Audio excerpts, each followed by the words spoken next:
Hi, I extend you a very warm welcome to our series of discussions on the solutions of the JEE main paper conducted in the month of September. In this part, we shall be discussing the paper which was conducted in the morning of the 5th September, and of course we are discussing the solutions of the physics paper. Let's start with question number 1. Question 1 says, an electrical power line having a total resistance of 2 ohm delivers 1 kilowatt at 220 volt. The efficiency of the transmission line is approximately, and the 4 options are given. Well, the question is from the topic alternating current and it's about transmission losses. We are supposed to find the efficiency. So let's start our solution, and first of all we note that the power delivered is 1 kilowatt.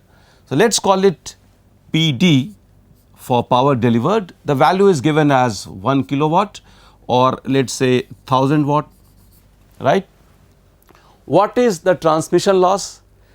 Transmission loss is I square R, and this power delivered we can equate this to V into I, and that means the current I can be given as power delivered divided by the voltage. The voltage is 220 volt. So this is the expression for current. The loss of power, the transmission loss that is happening, is given by the expression, let's call it P loss, that is given as I square into R, right? I of course is power delivered divided by the voltage, which is 220 volt. Now we have all the values. What about the efficiency of transmission? Well, the efficiency of transmission, if I call the efficiency by letter eta, then the efficiency can be given as the power delivered divided by the power delivered plus the power which is being lost. So this is the expression for the efficiency, and we can multiply it by 100 to get it in terms of percentage. We have all the terms, we just need to plug the values and do the calculations, and if we do all those calculations after putting in the values, the efficiency comes very close to 96%. That means for this particular question the correct answer is option 2. Let's go to question number 2 now. Question 2 says, a bullet of mass 5 gram traveling with a speed of 210 meter per second strikes a fixed wooden target. One half of its kinetic energy is converted into heat in the bullet, while the other half is converted into heat in the wood. The rise of temperature of the bullet, if the specific heat of its material is 0.03 calorie per gram degree Celsius, and it's given that 1 calorie is 4.2 into 10 to the power 7 ergs. So what is the rise in the temperature of the bullet among the 4 options? So what are the concepts involved?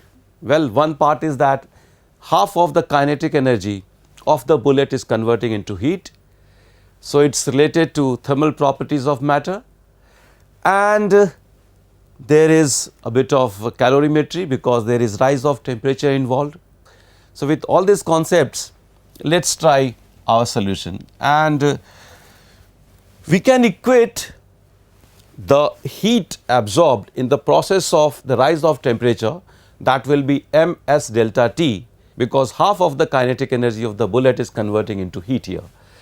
So that is giving us the equation ms delta T, where delta T stands for the change in temperature, the rise in the temperature, that is equal to half of mv square.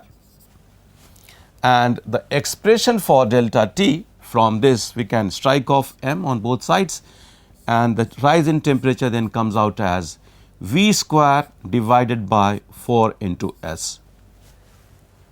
So all the terms are available now. V is 210 meter per second, so this becomes 210 into 100 centimeter per second.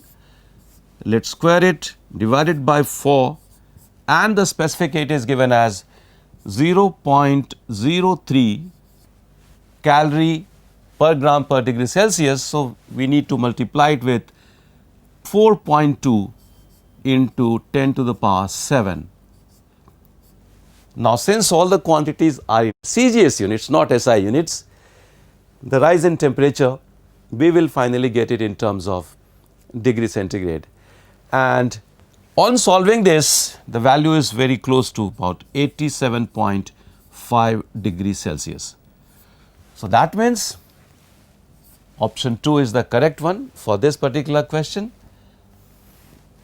Let me slide it back, and it's time now to go to question number 3. Question 3 says, an electron is constrained to move along the y-axis with a speed of 0.1 c, where c is the speed of light, in the presence of electromagnetic wave whose electric field is given by E is equal to 30 J cap sine, well, this much volt per meter. The maximum magnetic force experienced by the electron will be, and of course, the 4 options are given. So, what is the maximum force? What are the concepts involved here? There is concept of the magnetic force Q into V cross B, that is there, and of course, there is EM wave. We have the value of the amplitude of electric field, and from there we can get the amplitude of the magnetic field. The expression for the amplitude of magnetic field, well, if we call it B naught, the maximum magnetic field, that is given as maximum electric field divided by the speed of light. So, we can have the value of B naught, because the value of E naught is given here. The value of E naught we can see is 30 J cap with the direction, in fact 30 volt per meter. So, we have the value of B naught now, and the maximum force will be equal to, let us call it maximum magnetic force, that is what we are supposed to find. So, M magnetic max, that can be given as, and we are talking in terms of magnitude. So, this is a charge on the electron, which is E, 1.6 into 10 to the power minus 19 coulomb. We are not concerned with the sign right now. E into its speed, and its speed is 0.1 c. So, 0.1 c into B naught, and that means we put it as E naught divided by c. So, we can see that this gets struck off, E into 0 point into E naught, and the value of E is 1.6 into 10 to the power minus 19 coulomb. The value of E naught is given as 30 volt per meter. So, if we just perform this multiplication, the magnitude of force comes out as 4.8 into 10 to the power minus 19 Newton. So, that means option 1 is correct for this particular numerical. We should slide it back, and it is time now to go to question number 4.